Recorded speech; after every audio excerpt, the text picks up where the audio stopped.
Et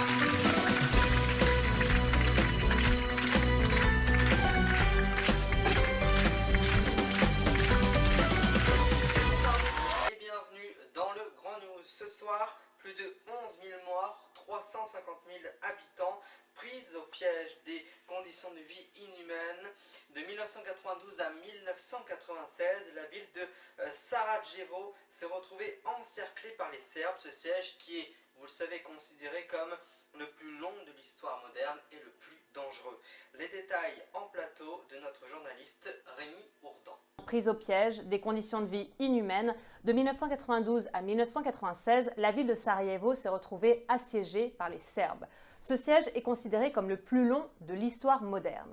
Rémi Ourdan, vous êtes journaliste. Vous avez décidé de mettre un coup de projecteur sur ce moment de l'histoire, ce moment sombre de l'histoire, avec un documentaire appelé Le Siège, dans lequel vous retrouvez des protagonistes, rencontrés ou non à l'époque, et dans lequel vous mêlez aussi des images d'archives.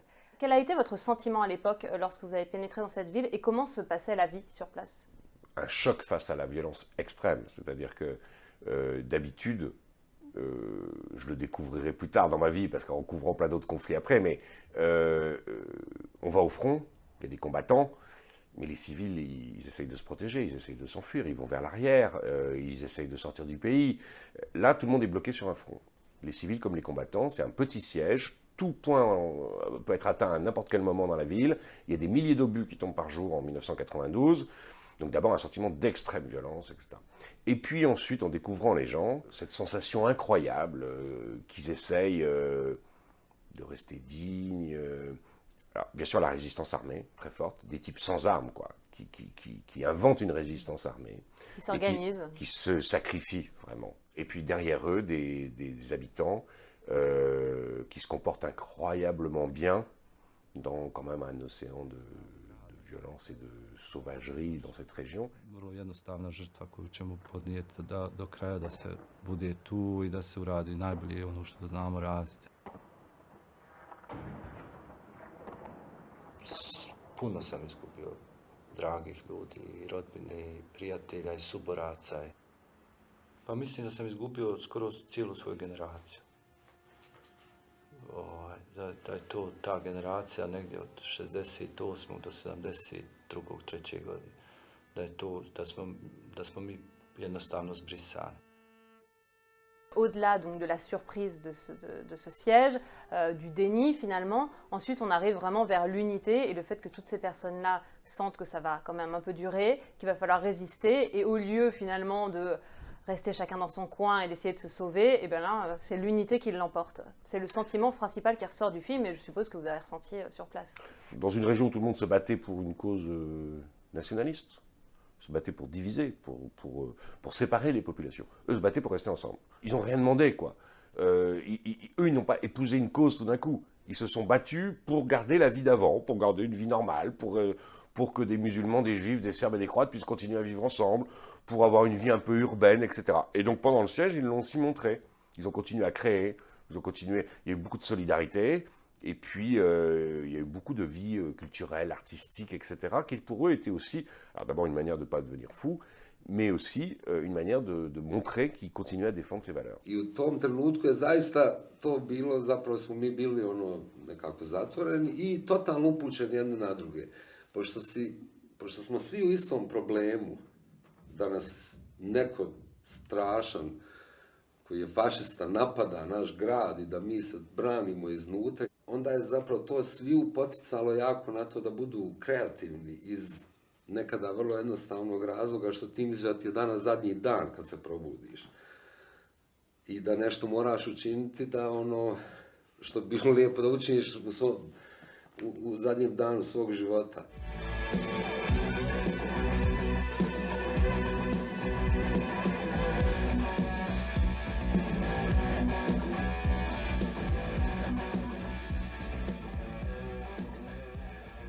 Comment s'organisait la vie sur place, au-delà des privations, l'horreur, les bombardements?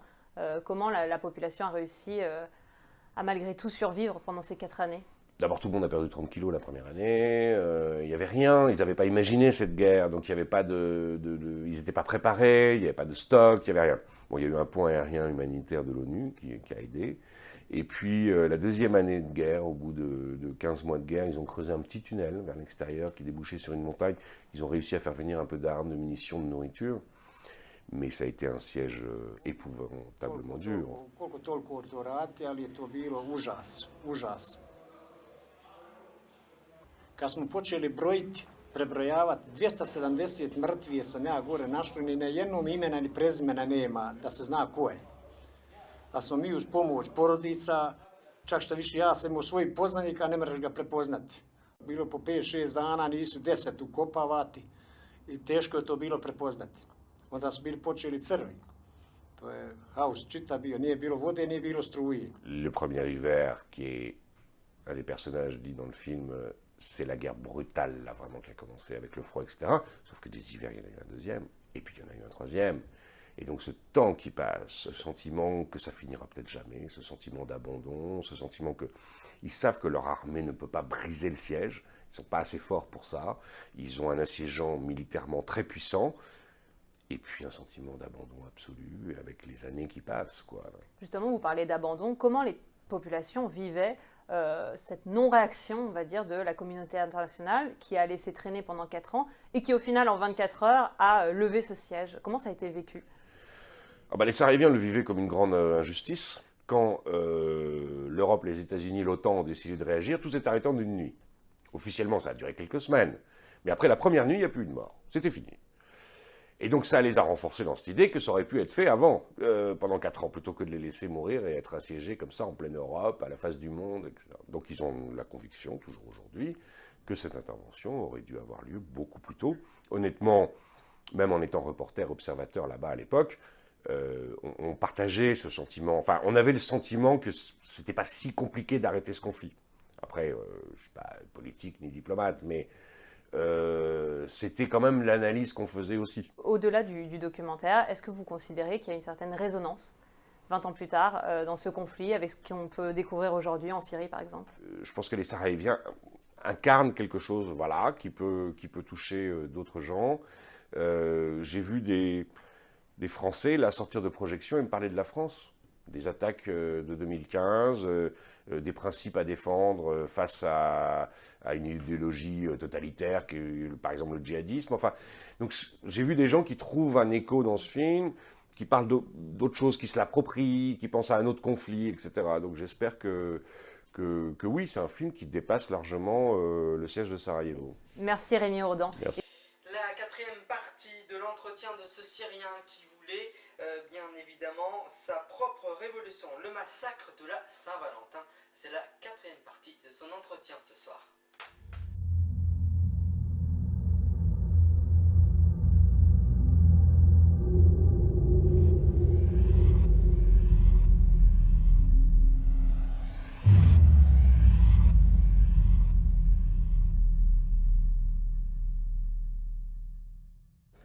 هلا نحن متعودين بالاعياد العاديه، بالعيد الصغير وعيد الاضحى، يوميا الصبح بيدخلوا بيعايدونا، بيدخلوا بيكبوا علينا الاكل، بيقتلونا، بيوسخوا لنا البطانيات، بيغسلونا بالمي. يعني على الاقل نقضي 3 ايام العيد عم ننظف بحالنا وما ننظف. بس عيد الحب ما توقع يصير فيه اللي صار. يلي كان مستلمنا بالمنفردات هو ألم شخص عدى علينا بالسجن.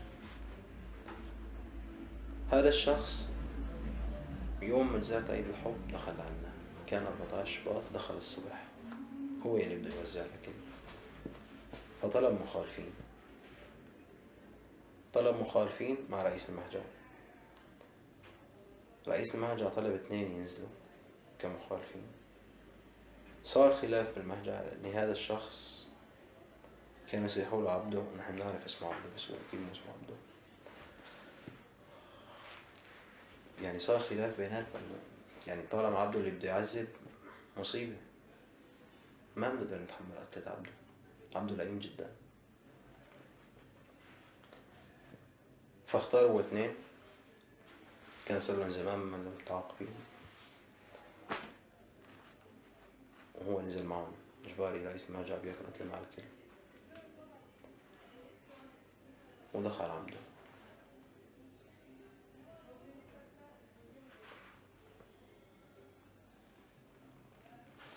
المهجع الأول حاسة السمع بتكون شديدة جدا عنده. نقدر نسمع بحركاته في المهجع الأول شو السلاح يلي ساحبه علينا، كم شخص هن عم نتسمع، نحن بدنا نعرف مصيرنا وين. نسمع أصوات شديدة جدا عم يضربون ببورية مختلفة غير اللي نحن بنعرفها. هلا في هراوي بتكون طرية، في الهراوي مثل عصاية شرطي المرور بتكون قاسية. كان عم يضرب بهاي وزنها تقيل.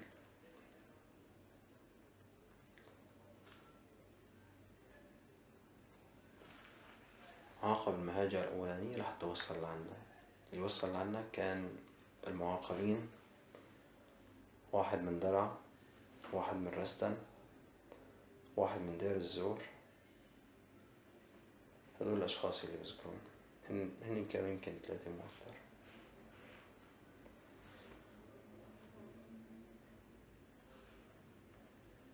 دخلوا لعنده، دخل عبده طريقة كلامه استهزائية، فدخل سألنا عم تحكوا من المنوار؟ عبده لهجته بدوية، يعني أتوقع إنه هو بدوي، لهجته بدوية تقيلة كتير. عم تحكوا من المنوار؟ سألوا لرئيس المجال عم تحكوا من المنوار ولا؟ قال له لا والله يا سيدي. قال له كذابين، نحن فعلا بنحكي من المنوار، بالأحرى كنسوا جنازة بيحكوا من المنوار وهن بيسمعونا. قال له كذابين. حلقة بيطلع الخزان، قصة الخزان بحكي لك عنها. قال له لا. حط المخالفين مستلقيا، ما حطهم منبطحا. صار يضربون على الجانب الثاني من الجسم حتى يخرب شيء في جسمهم يعني. ضربوهم قتلوهم بشدة. طولت القتل تقريبا ربع ساعة بيقتلوا 3 هن 5 أشخاص، كتير ضرب ما بتوقف الضرب. طلع ندرنا نحن عليهم، عم نطلع عليهم نحن ما بنقدر نطالعهم فورا. عم نطلع عليهم كان وضع مختلف. ممكن قتلة عبده معروفة، عبده بس من دخل ليعاقب ما بيطلع بدون ما يكون في ناس ميتة. استنينا لحتى خلصنا المهجع العاشر. كان في دكتور درعاوي هذا مات تاني يوم المهجع العاشر. نحن بعد ما طلع جبناهم للشباب، حطيناهم اللي كانوا معاقبين. رئيس المهجع قلت لك أنا هاي القتلة هي اللي أثرت علي، هي اللي خلت عافيته تنحدر. هو ظهر عليه السلم، والشاب يلي كان من الرستن ظهر عليه السلم، حوارهم اتدهورت كتير. الشاب الدرعاوي لما انتقلنا على المهجع الثاني ماتوا هدول 2.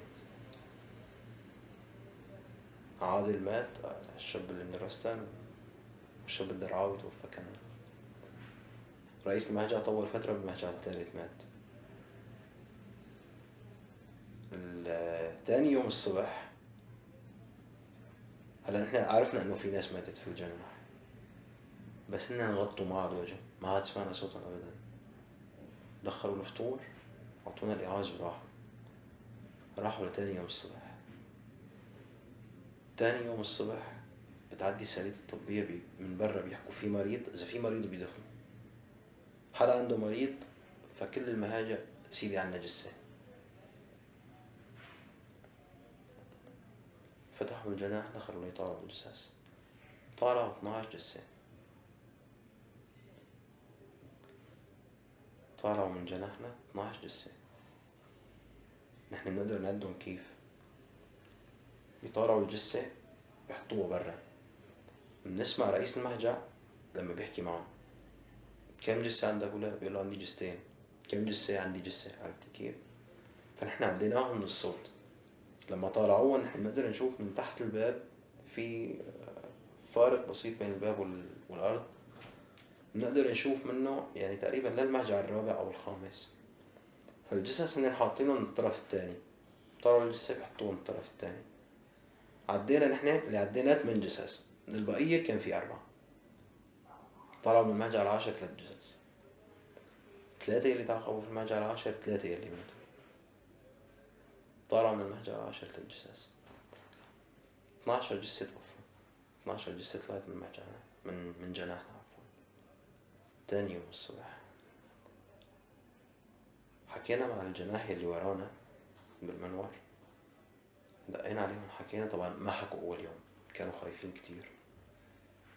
تاني يوم دقينا عليهم حكينا معهم، طلع اللي كان يحكي معنا من جسر الشعور، طلع سألناه شو صار عندكم امبارح، حكى معنا نفس الحكي اللي صار عنا. قلنا لهم كم جثة طارت من جناحكم؟ قال 17 جثة. هن 17 ونحن 12.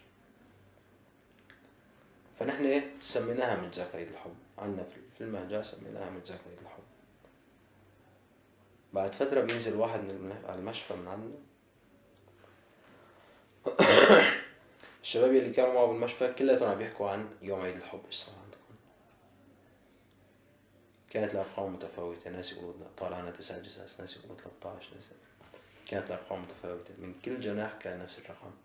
فالأمر ما كان جاي من عبده، عبده عاقب جناحين، عبده ما عاقب كل السجن، كل جناح مسؤول عنه رقيب. فالأمر كان جاي والكل طلع نفذ نفس المجزرة. نحن قدرنا العدد يعني حسب ما أحسنا، عملنا متوسط حسابي، طلع معنا تقريبا العدد بال200 لل220 شخص الميتين في هذا اليوم.